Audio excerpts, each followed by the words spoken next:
Halo semuanya, perkenalkan nama saya Putri Fitriana Absari. Pada kesempatan kali ini saya akan menyampaikan mengenai tugas akhir saya, yaitu perancangan user experience website layanan kesehatan pada Puskesmas Sumberjo menggunakan metode double diamond. Latar belakangnya yaitu Puskesmas Sumberjo merupakan fasilitas pelayanan kesehatan yang berada di Jalan Raya Kunjang Kertosono, kilometer 3 Desa Kelampitan, Kecamatan Purwasri, Kabupaten Kediri. Upaya kesehatan yang diberikan pihak Puskesmas Sumberjo ada dua, yaitu UKM, upaya kesehatan masyarakat meliputi posyandu, penyuluhan, dan lain sebagainya. Yang kedua ada UKP, upaya kesehatan perseorangan, meliputi pelayanan pengobatan umum, unit kegiatan pelayanan gigi, dan lain sebagainya. Berikutnya yaitu permasalahan. Yang pertama, tidak adanya media informasi puskesmas secara online mengenai profil puskesmas, jadwal pelayanan, program penyuluhan. Hal tersebut dapat dilihat dan dihadiri apabila warga atau pasien tersebut datang ke puskesmas. Kemudian selain itu, Puskesmas Sumberjo ini merupakan layanan publik yang berdasarkan instruksi Presiden tentang kebijakan dan strategi nasional pengembangan e-government, bahwa setiap lembaga negara itu wajib membangun website untuk meningkatkan pelayanan publiknya.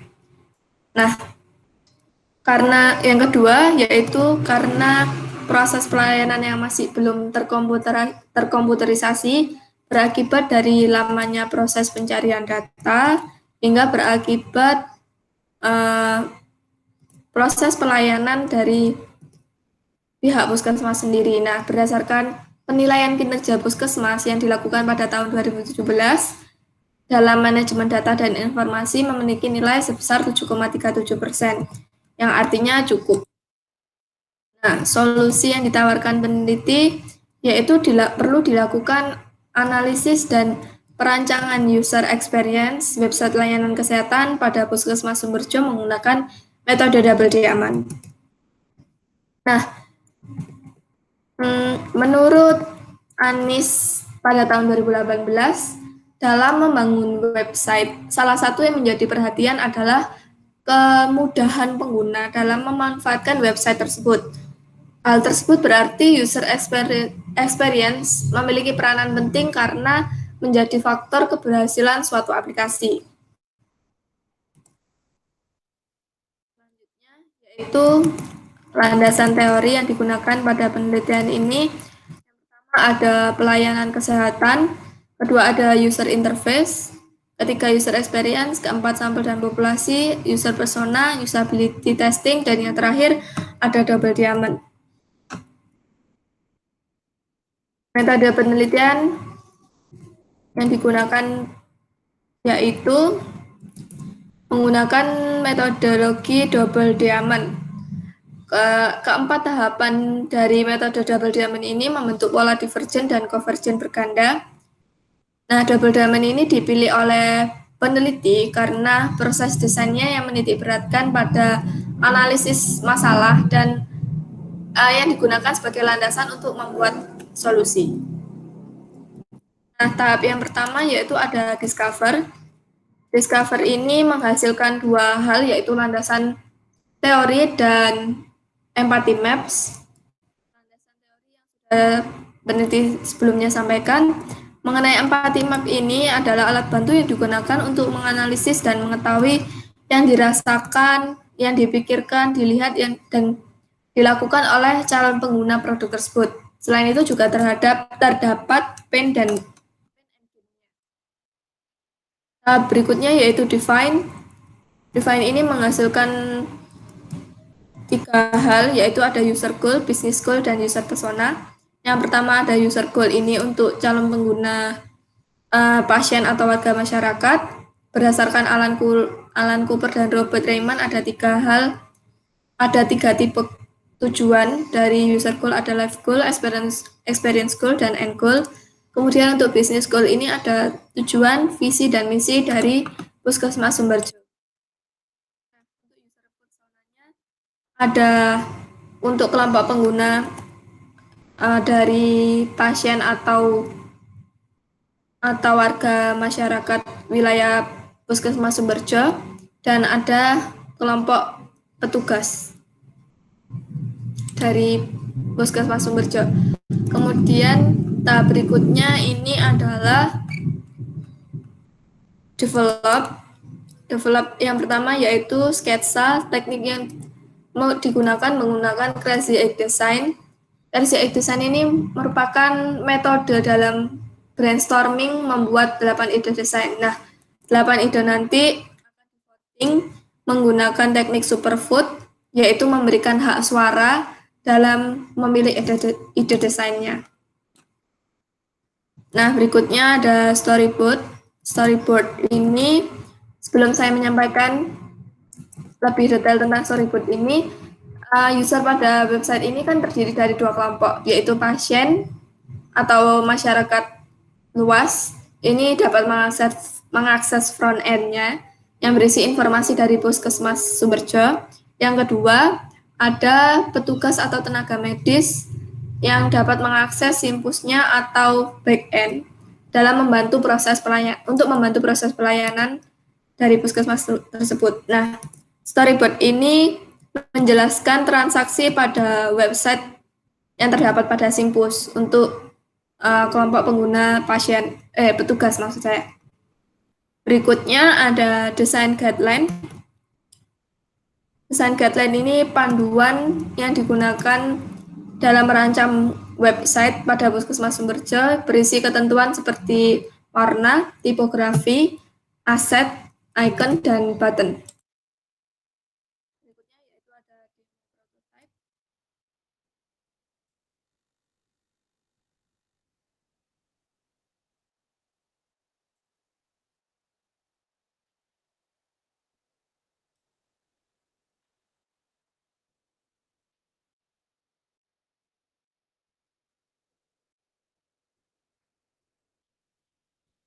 Berikut ini untuk tampilan front end-nya. Untuk masyarakat umum dan pasien. Pertama ada beranda, homepage, landing page-nya.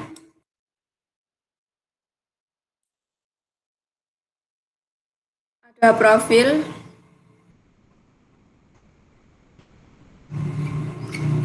Profil ini apabila diklik maka akan beralih ke menu berikutnya. Biasa ini. Kemudian ada layanan. Layanan yang terdapat dalam gedung yaitu UKP. Kemudian ada kegiatan seperti penyuluhan, posyandu.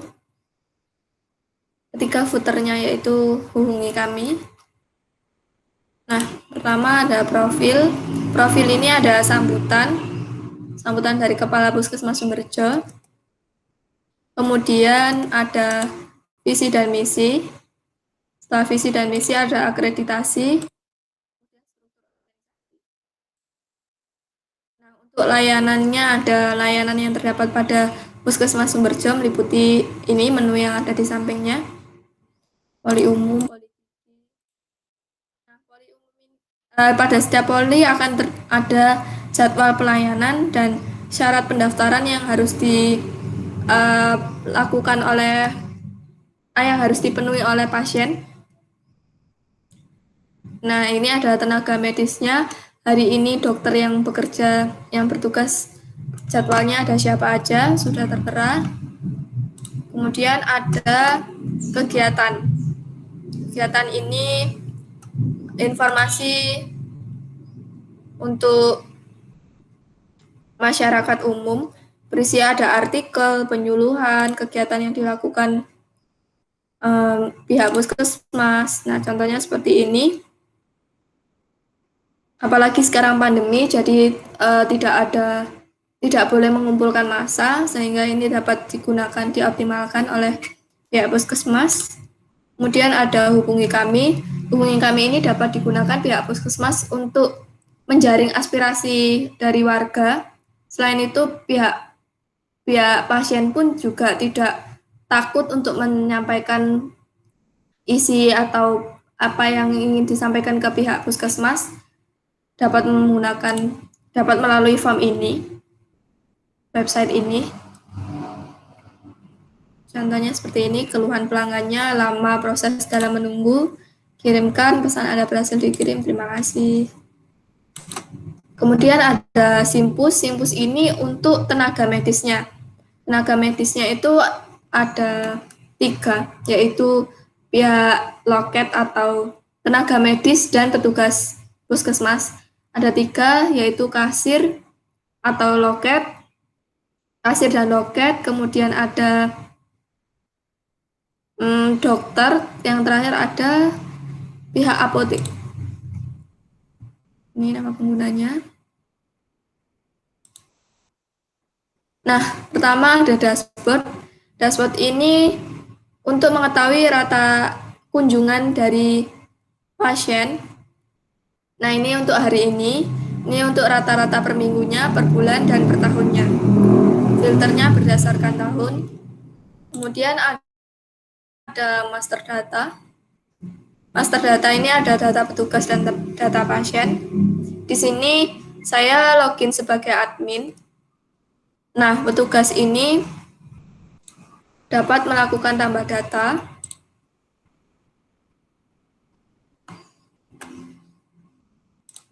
Simpan.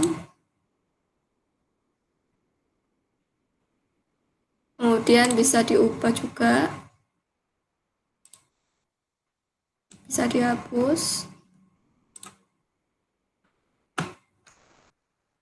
Berikutnya ada data pasien, sama halnya ada menambah data pasien, ini digunakan untuk Simpus tadi.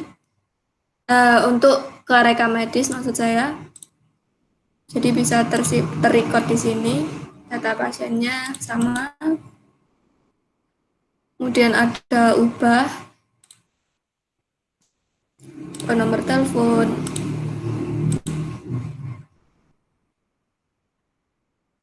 Bisa menghapus juga. Nah, yang berikutnya dalam modul pelayanan ini, yang pertama ada loket. Nah, alasan peneliti tidak menggunakan pendaftaran online untuk pasien dikarenakan berdasarkan hasil wawancara peneliti, masyarakat di wilayah Puskesmas Sumberjo ini cenderung belum mandiri sehingga membutuhkan pelayanan dari pihak petugasnya. Nah, ini bisa tambahkan data nanti maju ke master data. Bila pasien tersebut sudah pernah berobat, maka tinggal masukkan antrian, tanggal periksanya, poli yang dituju, antriannya sudah, statusnya antri, keluhannya sakit pinggang, pegel-pegel. Nah, nanti masuk ke antrian hari ini. Kemudian pihak dokter akan bisa melihat bila dokter tersebut dokter umum, maka bisa melihat antrian pada poli umum itu ada pasien siapa saja. Kemudian bisa diperiksa, setelah melakukan tindakan, inputkan, dan mengubah statusnya menjadi periksa, kemudian simpan. Statusnya berubah menjadi periksa. Nah, nanti setelah melakukan pemeriksaan, pasien akan melakukan pembayaran terlebih dahulu karena berdasarkan penelitian yang penelitian dan wawancara yang telah saya lakukan, sempat di puskesmas ini terjadi kecolongan setelah melakukan pemeriksaan, kemudian ambil obat, pasien tersebut tidak melakukan pembayaran. Oleh karena itu, untuk mengatasi hal tersebut, pembayaran dilakukan setelah melakukan pemeriksaan, kemudian baru mengambil obat. Nah, contohnya seperti ini. Nanti buttonnya sudah nonaktif, bila belum berubah statusnya periksa, maka buttonnya juga masih nonaktif. Hal tersebut digunakan untuk mengatasi adanya human error. Kemudian ke apotik. Nah, di apotik ini apabila statusnya sudah selesai atau masih periksa, nanti bisa dicek ke rekam medisnya. Obat yang diberikan dokternya ada apa aja. Nah, kemudian mengakhiri seksi.